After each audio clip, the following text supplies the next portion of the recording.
The cold air was heavy around Carlyle as he trudged through the snow-covered ground. The Antarctic landscape stretched endlessly before him, a sea of white and black where the sun barely kissed the horizon. It was as if the world itself had been drained of life, leaving nothing but frozen emptiness. He had heard the rumors of a cursed vault hidden deep beneath the ice, a vault that no one had returned from. But Carlyle had always believed that such things were just stories. That was until he found the map. The map had been left behind by an expedition that had gone silent decades ago, and Carlyle, driven by a mixture of curiosity and desperation, had decided to follow it. His team was lost now, their fates unknown. Carlyle was alone. He approached the entrance of the vault, an ominous black opening carved into the mountainside. It seemed to swallow the light, the edges jagged and unnatural, as though the very rock had resisted its presence. He had made it this far, but there was something uneasy about this place. A sense of dread filled the air, hanging like a heavy mist. Yet, he couldn't stop now. Not after everything that had happened. As he entered the vault, Carlyle was immediately hit by a sharp chill, even colder than the outside world. His breath fogged in the air, each step echoing off the dark stone walls. The vault was vast, much larger than he had imagined, stretching out into the darkness. He could barely make out the shape of large, rusted machinery in the distance, their forms twisted and half-buried in the ice. This place felt abandoned, yet there was an eerie presence, as though something was watching him, waiting. He knew he had to find out what was hidden here, what had driven the previous explorers to madness. The vault whispered of secrets, but it also promised something darker, something he wasn't sure he was prepared to face. The deeper he ventured into the vault, the more unsettling the atmosphere became. The walls were covered in strange symbols, like ancient runes that seemed to pulse with an energy of their own. Carlyle couldn't decipher them, but they made the hair on the back of his neck stand on end. His only goal now was to find the heart of the vault, the place where the most dangerous secrets were said to lie. The cold crept deeper into his bones as he moved forward, but his determination kept him going. He was closer now than ever before. Finally, after what felt like an eternity, Carlyle found it. A large, circular chamber, its walls lined with thick layers of frost and ice. At the center of the room stood a massive, intricately carved metal door, blackened by years of neglect. The door seemed almost alive, its surface writhing with strange, impossible shapes. Carlyle's breath caught in his throat. This was it, the vault's heart. He reached out to touch the door, and as his fingers brushed against the cold metal, a surge of electricity ran through him. The door groaned as if awakening from a long slumber, and slowly, it began to open. But what lay beyond it was something Carlyle was not prepared for.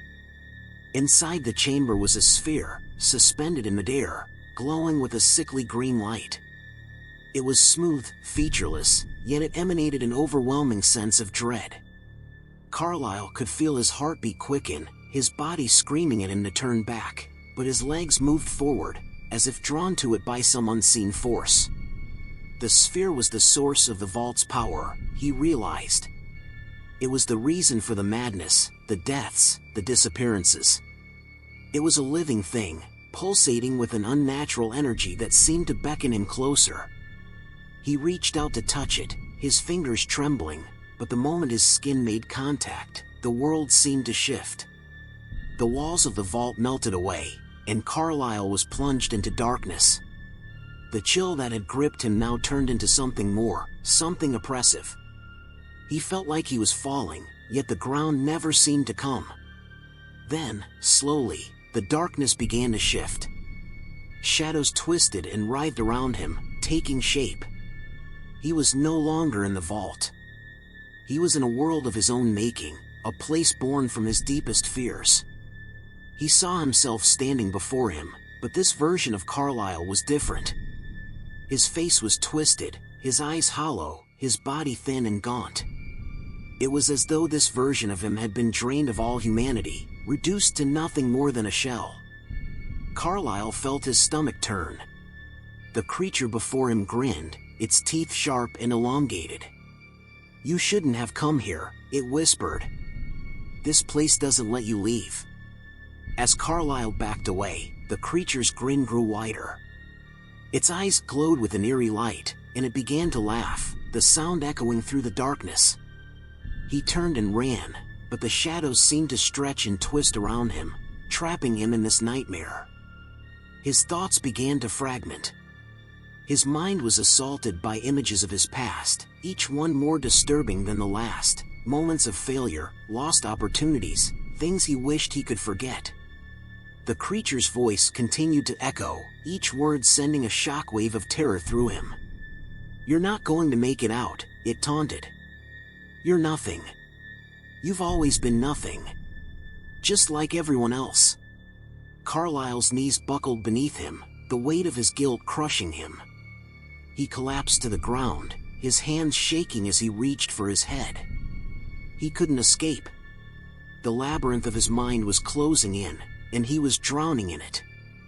The creature's laughter filled his ears, and for a moment, Carlyle wondered if he had truly lost his mind. The vault, the sphere, it was all connected.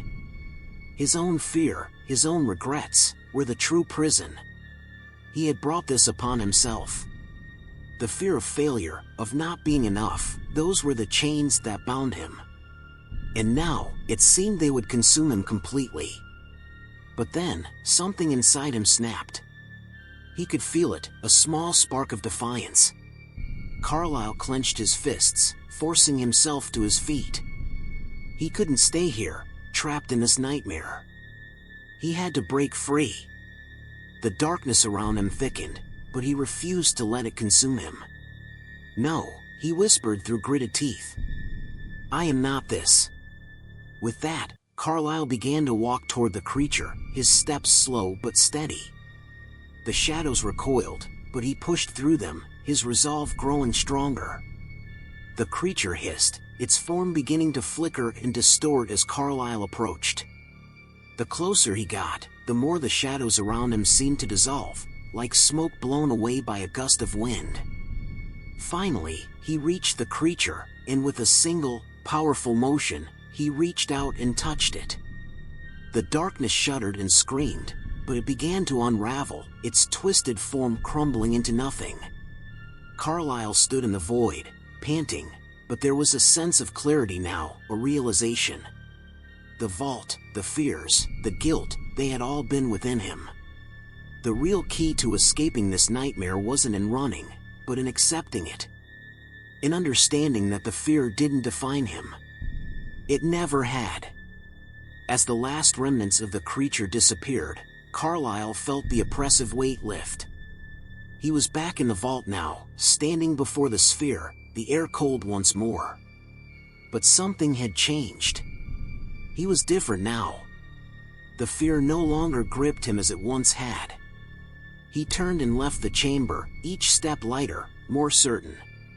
He had confronted the darkness within, and in doing so, had found his way out. The vault behind him began to close, the massive doors sealing with a groan. Carlyle stepped into the blinding light of the outside world, breathing deeply as he looked out over the frozen expanse. The map had led him here, but it was his own strength, his own resolve, that had brought him back. The journey was far from over, but Carlyle knew one thing for certain: he was no longer afraid. He had faced his deepest fears and survived. And whatever came next, he would meet it head-on.